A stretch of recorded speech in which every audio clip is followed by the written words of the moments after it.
It can't stop the day we dissect the news. Flipping on the edge, choices to choose. Politics and laughter, a blend that's so real. Tune in for the stories that make you feel. With guests from every angle, let's bridge the divide. Finding the truth in the humor we can't hide. How many countries have you been to? I don't know. It's not that many, actually. Really? I'm sure it's got to be more than I would differ. It's like 20, 25, something. We'll get Okay. 4 or 5 more this summer. Yeah, so tell us about this summer, what you're doing, because you're about to leave Saturday, which is why we're doing this evening, why we're having our dinner and wine podcast. Yeah. Yeah, we're trying to sail around Northern Europe.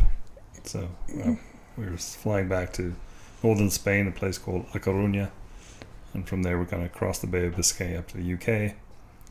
And then sail up the west coast of the UK to Scotland. There's lots of little islands around Scotland, which are really good for sailing, if the weather's good. So we have to cross our fingers on that.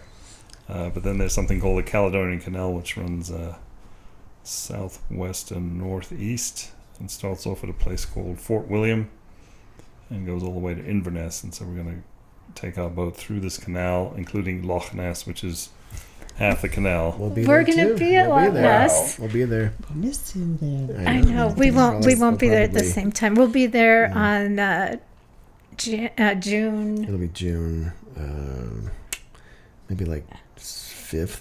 Yeah. 4th, 5th. We'll be there 2 weeks or 3 weeks later. Oh, Yeah. Okay. Yep. We're going to be there when Nessie actually shows up. Yeah. She told us. That's fine by We're going us. to take a video of that. Right? Yeah, I know. Yeah. Yep. Be bad. So once Take we make pictures. Once we make it through the canal, then this is all subject to change and depending on weather and breakages and things like that. But Norway, possibly Sweden, Denmark, Oh, wow. northern part of Germany, Holland, and then back to the UK. And it's still going to be pretty cold up there, right? Norway, that's going to be pretty the water cold. temperature is like 55 degrees. And Okay, so you're going to be I'm not swimming. bundled up. Yeah, no swimming. This is going to be the antithesis But the of air Bahamas. temperature be cool too. Be cool. Yeah. It'd be cool. That 2.5 years with the kids, and we sailed with these families. That was magic. It was just a moment in time. One of the families that we sailed with, excuse me, they were Norwegian. We met them all in Panama because that's sort of the funnel where you have to wait for your time to go through the canal, and all the kids had to have something to do and play with each other. So we met these families, and we all went through the canal together. We went to the Galapagos together, and we went to the Marquesas together, and it took a whole year, and all ended up in New Zealand together over a period of time. One of those families was Spanish-German, and one was Norwegian. And we have stayed in contact with those two families for 20 years now. We're going to each other's kids' weddings and things. Yeah. And the Norwegian group is meeting us in Scotland to sail to Norway with us. So they're going to sail into Norway with us. Oh. Which we get a real Viking to Yes, go into you Norway do. with us. And we will be on a Viking cruise in France. So we're, It's a kind little of bit same thing. Yeah. Very It's apropos. It's a little Yeah. bit different. So. Yeah. No, this is just awesome. Yeah. How exciting. It's just amazing. I find you to be very brave. It's awesome. People use that word and Or adventurous. Maybe that's the well, he's right word. adventurous. I'm willing.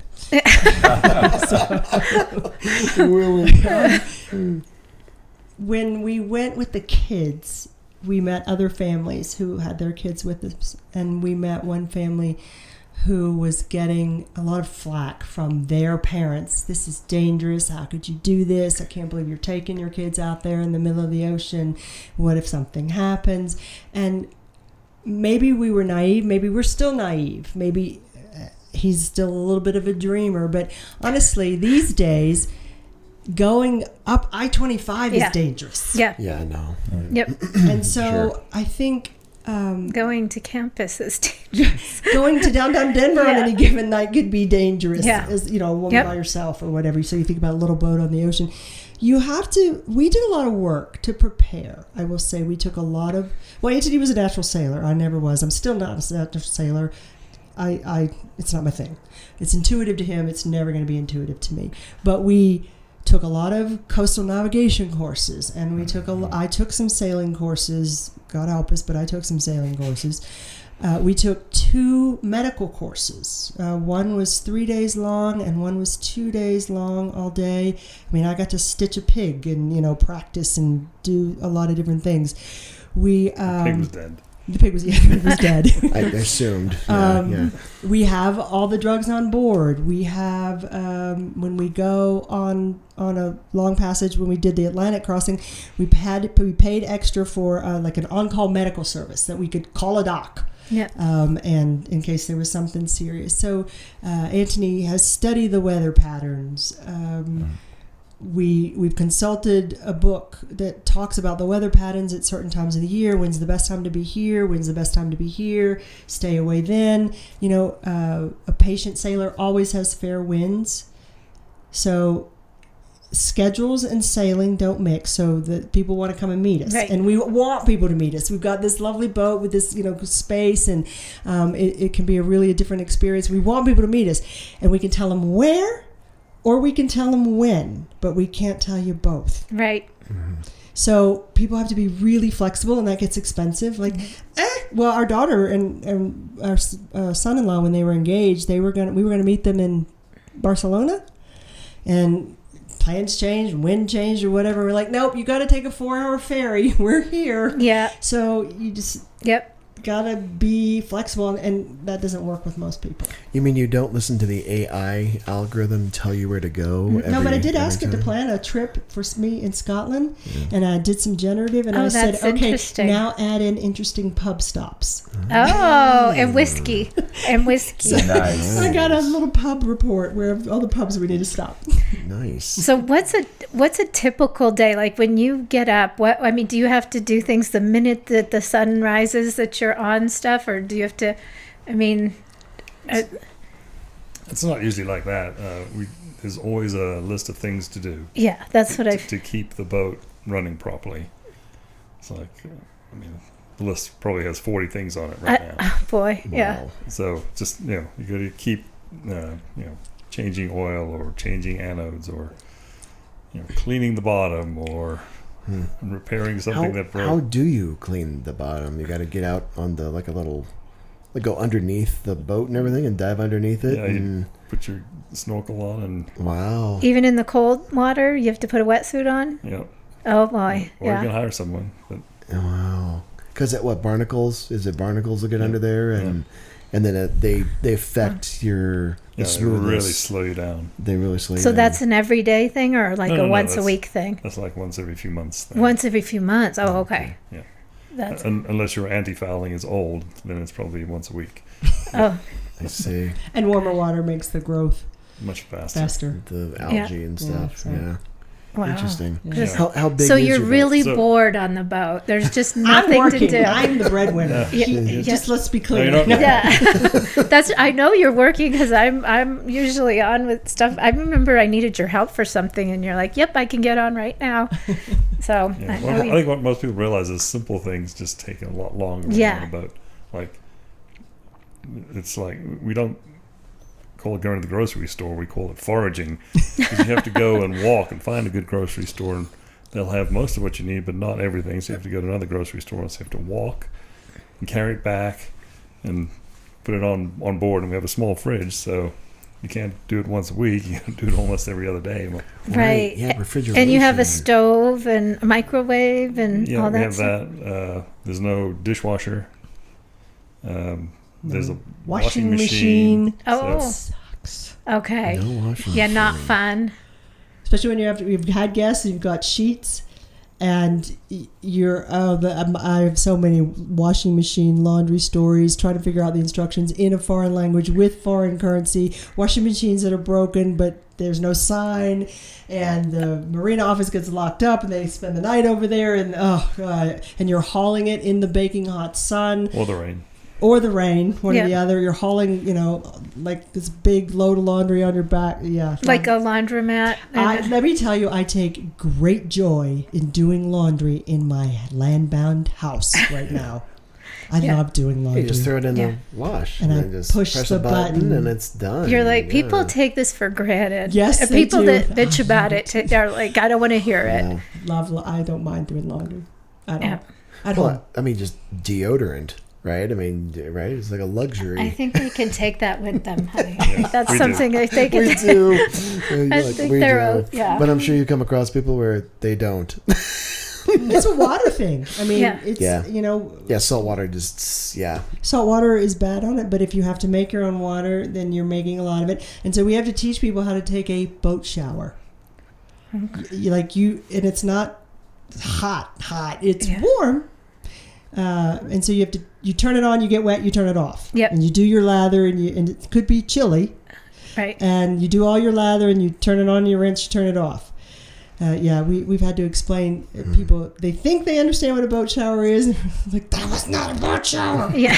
None of us are going to be able to shower now. Oh, man. Yeah. At which point, if they ever don't adhere to those rules, just throw them overboard. That's right. It's a Throw a walk the rope plank. and be Yeah. like, better. Walk the plank. Or they get walk the plank. or they get keel hauled. My dad, I know that because my dad was like, absolutely loved boats, read all boat. I mean, he just loved the tall ships in New England, and he'd read all the Alexander Kent books, and he's like, told me about keel hauling. Knew keel hauling when I was a little girl. I'm like, what's keel hauling? So Let me explain it. how big is your boat? How big is it? And now it's 50 feet. Okay, 50 feet. Yeah. And it has one sail, two sails? It's a sloop rig, so it has one mainsail a sloop. Okay. and a jib. And then how fast will it go? Is it 10 knots or something, or 20? Speeds can be misleading. So it's like there's a top speed and then there's an average speed. Okay. And so if we're doing 8 knots, we're happy. Okay. So that comes out to be a little less than 200 miles a day. 200 miles a day of open ocean. That's nautical miles a day. It's slightly different than Okay. a regular mile. So we did a rally last year, and we were in a rally with 38 other boats. And it was not a race, but you have 2 or more sailboats out there in the water together. Yep. They're trying to beat each other and strategize. Do I tack now? Do I tack down here? Do I wait for this wind to come over here? Do I go north for more wind or whatever? I don't even understand some of it. But it was a rally, and there were prizes for being first, Yep. and we won.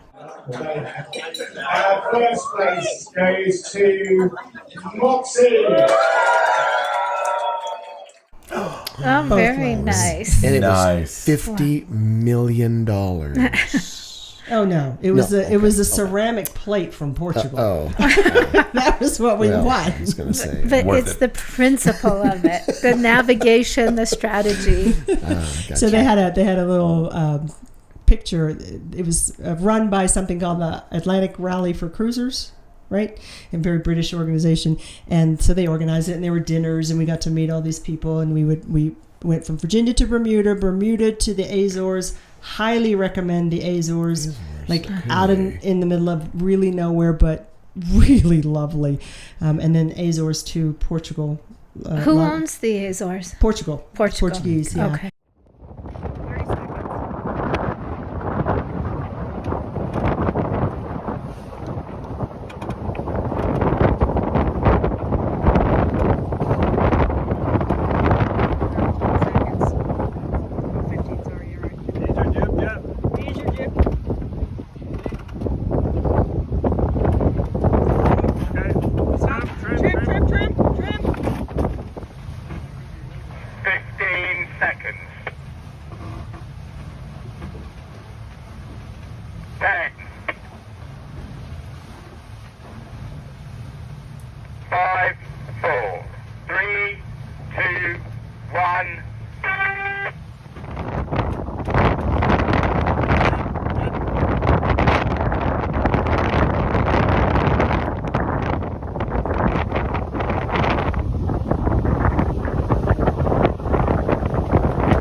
and then on to Portugal. So 3 legs. So it was very fun. It was very social and everything.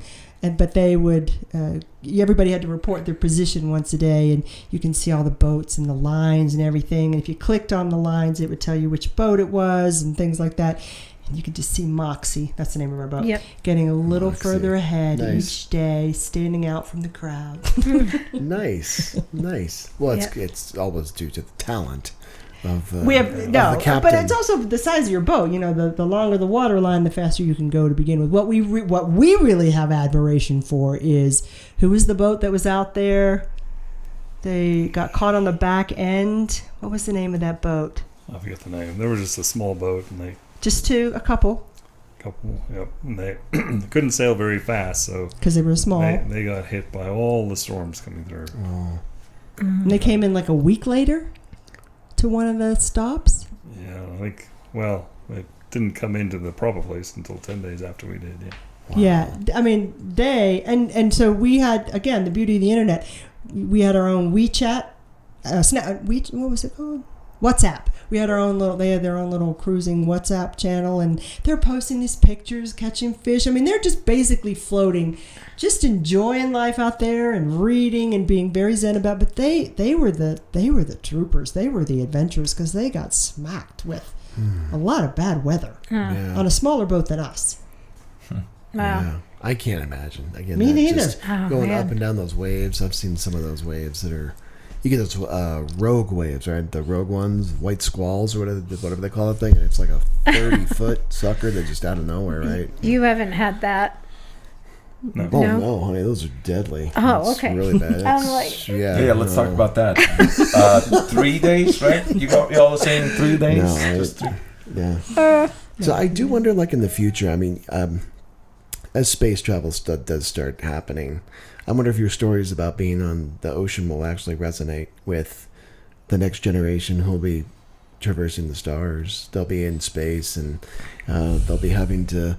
It'll be solar winds that they'll have to be traversing, and they'll have to be way stations Asteroid on showers, the lunar moon, and I just wonder. I wonder if not in the too distant future, that'll be your stories will actually truly be like the inspiration for like the next explorers that go further and farther, and that dream to kind of be part of I don't know, a unique independent spirit that seeks new civilizations. No, there we go. With like the Prime Directive, very good. So No, Admar said it. It was the adventure. It's really all about the adventure. It's not necessarily seeking something new, but it sounds like maybe you a little bit too, is all about not living on the edge, but the self-sufficiency of the lifestyle in a lot of ways is very freeing to some degree. You can make your own water, you can make your own electricity, the things you can't do. It's a balance. It's not what I would want to do as much as he does, but we make it work. He is, I think, I don't want to speak for you. You're kind of in it for the sailing, that piece of it. Yeah, I was going to add that we're very, very fortunate to be able to have the opportunities to do what we do. It's very, very expensive, and so it's not something. Well, you can do it for cheap, but then it's more dangerous. You take on much more risks. Yeah. So, you had a career. I don't consider myself to be a very good, like a salty sea kind of sailor. Yeah. So. So you were able to have a very successful career again in. Tell us again what was. Well, it was just software engineering. Yeah. Engineer. Yeah. So that's excellent.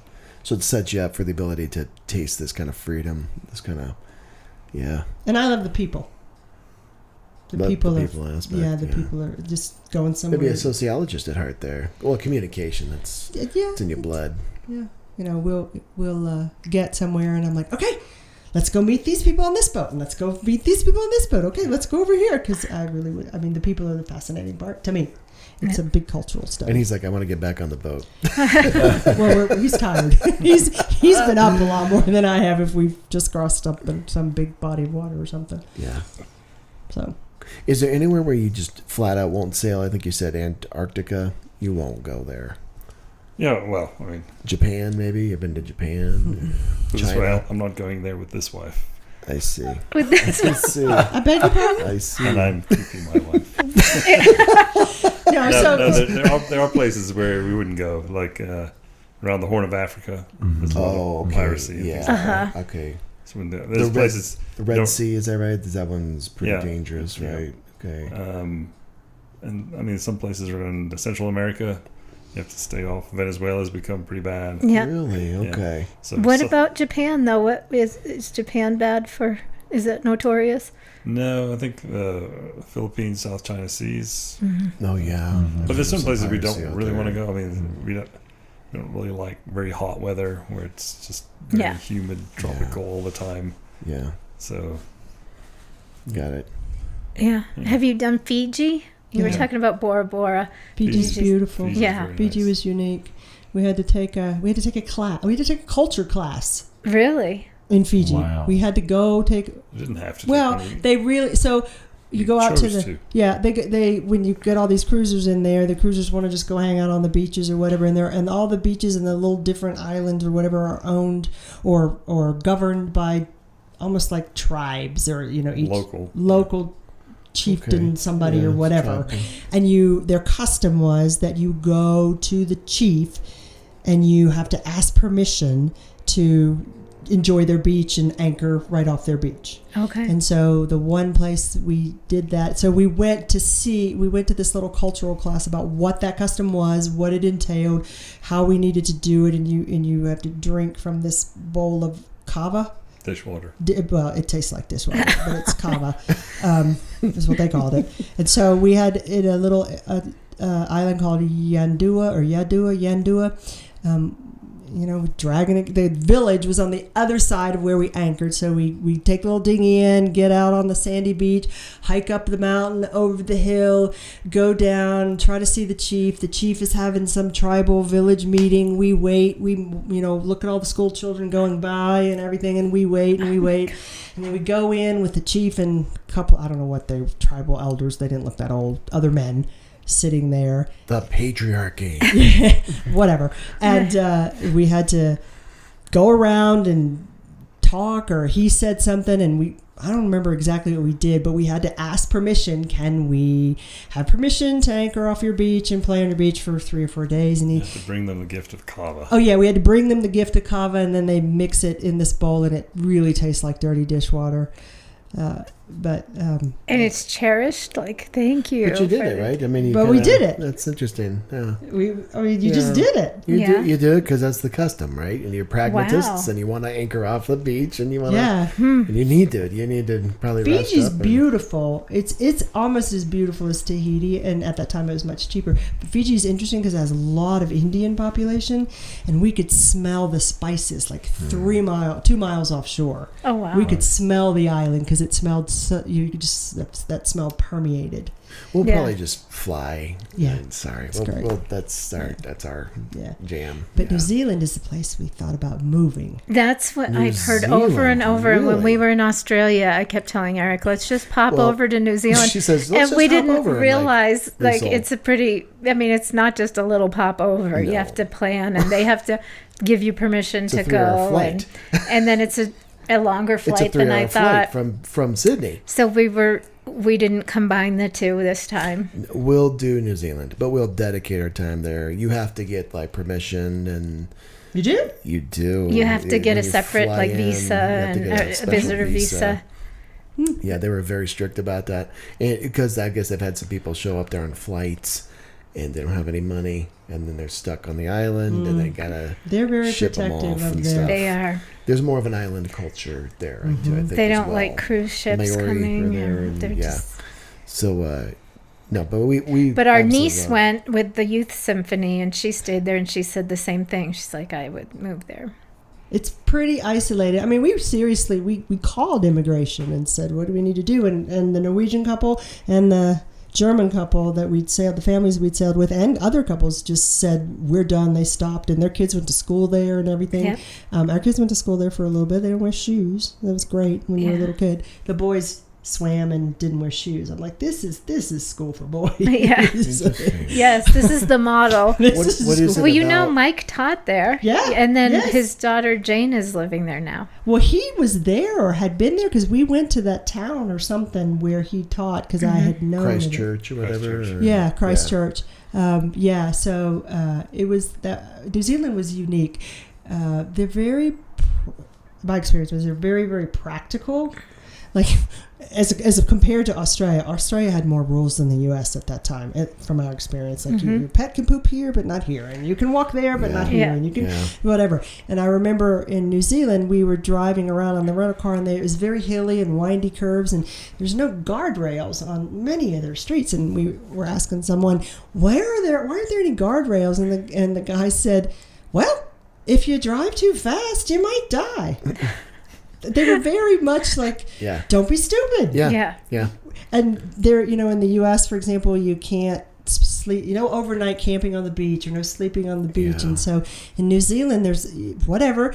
And we said, well, what if you get drunk and you drown? He's like, too bad. They're just so, Yeah. you need to figure it out for yourself. Personal responsibility. We're not going to protect you. And their motto was, at that time, nothing was open on a Sunday. I was appalled. Like, I needed a target. Yeah. I needed a target. Yeah. But nothing was open. And their motto at that time was really work to live, not live to work. Yeah. And they were very family oriented. But the other interesting thing is one of our very still friends, how long did Paul and Becky live in New Zealand? With the kids, 5 years, 6 years? I don't know, quite a bit of time, and then they moved to Alaska, so they like that outdoorsy extreme thing. Yeah. They pulled their kids out of New Zealand because of what he called the tall poppy syndrome. They didn't like kids, and Scandinavian countries are like this a little bit too. Kids that stood out, that excelled or outshined others, were sort of shunned. Like it wasn't a good setting at that time with his kids. So they pulled them and brought them back. Oh, interesting. Yeah, that was the only bad thing we heard, and it's not even a bad thing. It was just a thing. Maybe it was just that school. Who knows? But yeah, they pulled them. Huh. But yeah, it was great. You should go. Yeah, we have to. Yeah, That's a I bucket know. list. That's- And we do want to go to Japan at some point. But I'm also. I had a friend a while back that did Bali in Indonesia and liked that a lot. And I don't really have a one way or another thought about that, but I didn't know if you'd know. Didn't go there. Interesting. We went to Africa, to South Africa. Yeah. South Africa. Saw the family. What was left? Yeah. Johannesburg or something, or Yeah, mostly in Johannesburg. Yeah. Okay. We went to Cape Town. Yeah. Yeah, that was fun. We were there 3 months. Wow. Yeah. Because we had to go around. Insurance would not let us come home. They wouldn't insure us coming home through the Red Sea up by Somalia. Yeah. So, and he's from South Africa, so we went around and just I think we got a little bit different experience. It was pretty dangerous then. Yeah. It's not. I don't know how much better, if at all, it is now. I mean, it's pockets, but it's beautiful Again, country. it's people. Where's the Blade Runner from? Don't know. The Blade Runner. The guy. You mean Oscar Pistorius. Pistorius. The one that killed his wifey person, Yeah. supposedly, or Oh, whatever. I thought he was from near Cape Town or whatever. Yeah, I thought he's South African. I Yes, know. he is. Yeah. But I don't know what part. Yeah. Yeah. It's such a shame because Yeah. that country is in tatters. Oh man. Basically. So many resources, so much beauty, that the country's animals, beautiful. the That country's animals. beautiful. I mean, it's heartbreaking. Mm-hmm. So, where do you guys see yourselves in, say, like 10 years? In an RV. In an RV. I'm just in an RV. On land. Well, it's Sell funny the you boats say and that go the other way. because with I the- keep with the telling land Eric loving. that. I keep telling him, we're getting an Yeah, Airstream, she's doing the Airstream. and I'm like, I just want to sell everything and go. And I could do it. So I got to go 3 years. I have to go 3, and then I can retire. Mm-hmm. Retire from the first gig, you know. And then Starlink can fit right there I on the top know. of that Airstream. I think I could do it. You could keep teaching with the Starlink. I know, and I think that would suit me. I mean, I spend most of my life in this much space. I don't go to campus much anymore. I'm teaching true. mostly online, and I'm just kind of like, I just am this. I'm a hermit. I do handier okay. with trucks and I things do like just that fine. than a boat. I've already got my double cab white souped up pickup picked out to haul that thing. Wow. GMC. I don't know. Have you Ford. decided? We haven't decided. Yeah, and I the think new I could ones do have small those electric spaces kick-in very well. engines too. So, like, there's a new Silverado that's like about 500 miles on an electric because the whole cab is just a battery. So, and they have over 1,000 horsepower now. So, the electrics are the way they're going. They even have It wouldn't be electric because if you're towing something, so they have the fifth wheels that are electric and do assists push, and so they actually I could show you they actually have these. the range is terrible. The fifth wheel adds like an additional 200 miles to how far you can go in a day. So, but the charge time is the killer. Yes. So you got to stop for about 12 hours. Oh my gosh! I didn't realize it was that bad. You got to stop for about half a day, and then you got to have a true dedicated 2020 plug, or a charge station that'll do one of these things. They're getting better. I mean, they are getting better all the time. Better. Yeah, but if you're traveling around like we want to do, Yeah, you're gonna have to plan it. And then, but you're on land, so So you would could- trade the sea for the land, and just do the U.S. or North America. Of course, I do tell Liesl, the other option is just get a flipping minivan and stay at like Fairfield. Yeah, he keeps saying we don't have to do that. We can just do hotels. Just do hotels, and I'm like, because I one don't know. Airstream is, those can be pretty expensive, and that's a lot of hotel rooms, nice hotel rooms. So I don't know. We will see. I don't think you meet people the same way. It's like you're saying, if you do the RV, you roll in and you meet people, and like when we do Disney, and we're still in that phase where we like going to Disney, and there's a really cool Disney campground. It's and when we go at certain times of the year, you can go and ride around the Fort Wilderness. They call it Fort Wilderness, but it's this huge campground that's on Disney property, and it's like a village because people every year come with their RVs and they camp there and they know each other. They're all families that have done this forever, and it's this community, and they're out and they're cooking outside, and they bring their pets, and and they decorate seasonally. So at Christmas it's all decked out with the inflatables and the lights, and so we ride over there or we walk over there, and we just go and kind of go decoration, peeping, and go look at all the RVs decked out. And it's so fun because they're all just sitting out. They're not even going to the parks. They're just going to be with their camping friends. Yes. And I'm going, this is so cool. I'll say this, bring your bug spray if you do that. The bugs are...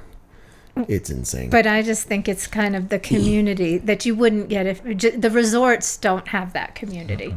Yeah. Yeah, I mean, I think it is a different experience, RV or sailboat or something like that, or just like we know a few people recently, and we saw this in Portugal, hiking the Camino. I think is a big deal. That trail, it's supposed to be a spiritual hike trail through Portugal and everything, and that where we just came from, we could see that, along the coastline, and that's a different kind of community, that hiking, walking together community. I a while back made the distinction. Anthony was talking about foraging for food and doing laundry in a foreign language, and you should have seen me with my little Google Translate trying to weigh the vegetables in France. Like, what am I buying here? I don't know what I'm buying. And so there's a difference between being a tourist and being a traveler. Yeah. And I much prefer the traveler route. And when you go to a hotel room, it's a box that is not the same as these other experiences. You say that now. Oh, I love a good hotel room. I love a good hotel room with a long hotel shower. Yeah. Hot shower. With a hairdryer. Yeah, and I'm not knocking a good resort. I'm not knocking a good resort. And the washer and the dryer. I'm not knocking that. My point is, this is why we do what we're doing halftime, so that we can have a balance. But I wouldn't want to see the world strictly from a hotel at this point in my life. So there'll be a time for a hotel. Yeah, and the bathrooms, I mean, the bathrooms are certainly a pro in a hotel versus like in an RV, I think.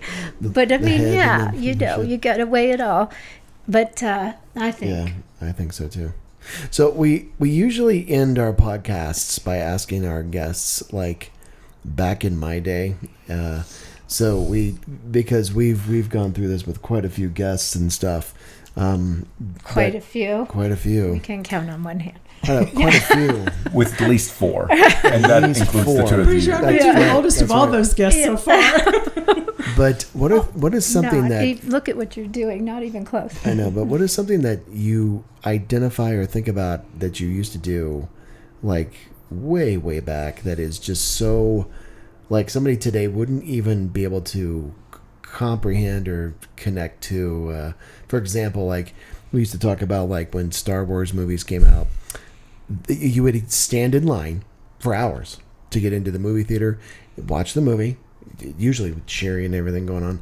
You get out of the movie and you go right back in line to watch the movie again. And the idea that you would like stream something, the instant streaming, was just an absolute alien concept. It was a social thing. Like you said, you would actually talk to people in line. People would camp out. You would, some people cooked burgers and stuff in line for movies. I remember the stuff at Cinema 7. But that was one back in my day. But what's something that you think you would you could offer the listener, the watcher there, that would be a throwback? I got one. Oh, please, I'm stuck. Yeah, when I grew up, we didn't have TV at all.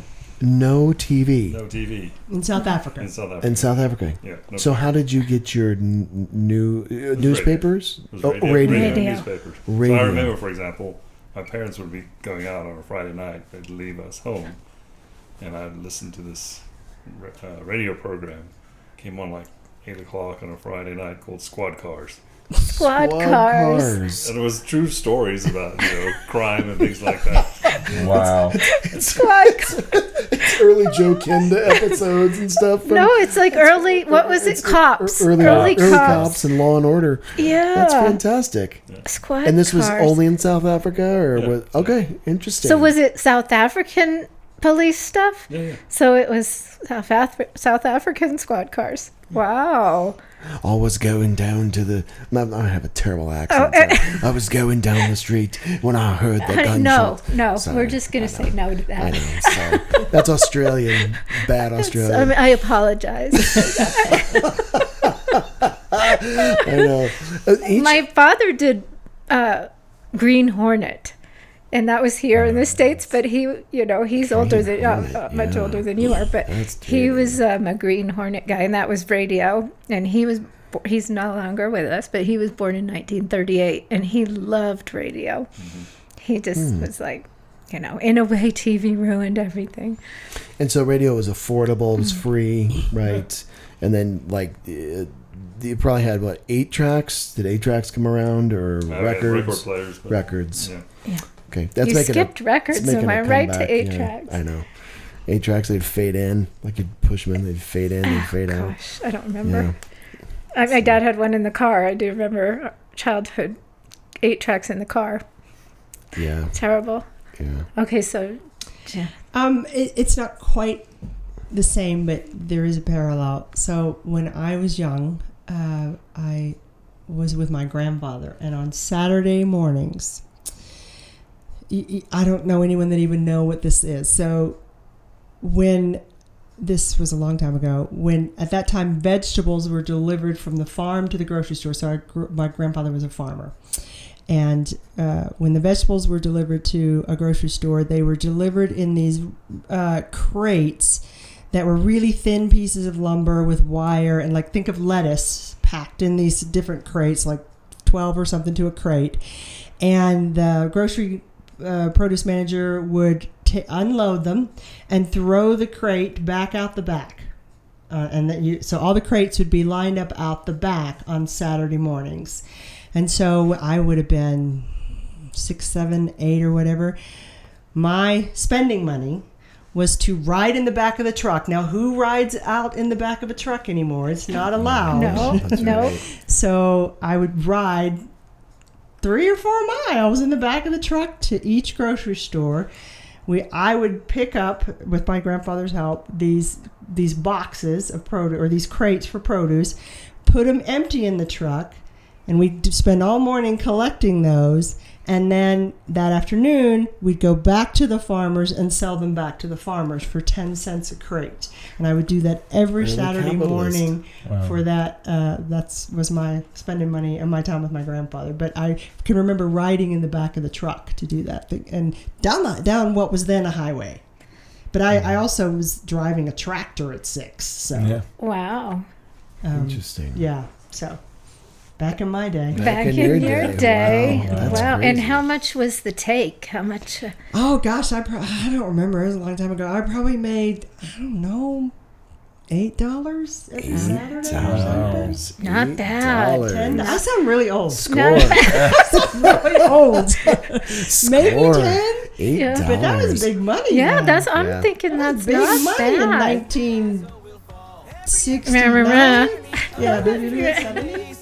Join us on this path, let's ignite the blaze. So grab your headphones tight, let's go for a ride. With every spin and twist, we'll cut and run and hide. The Prime Directive, where the laughter's alive. Society's reflections, let's help each other thrive. Politics and culture, oh what a blend. Join on the journey and let's set the trend.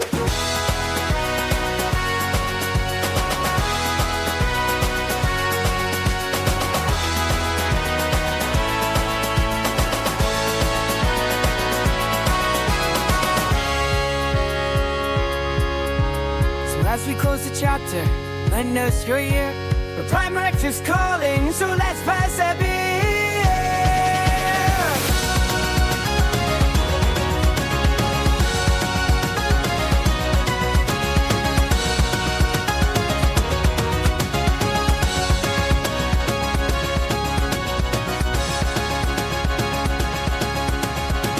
The Prime Directive, where the laughter's alive. Society's reflections, let's help each other thrive.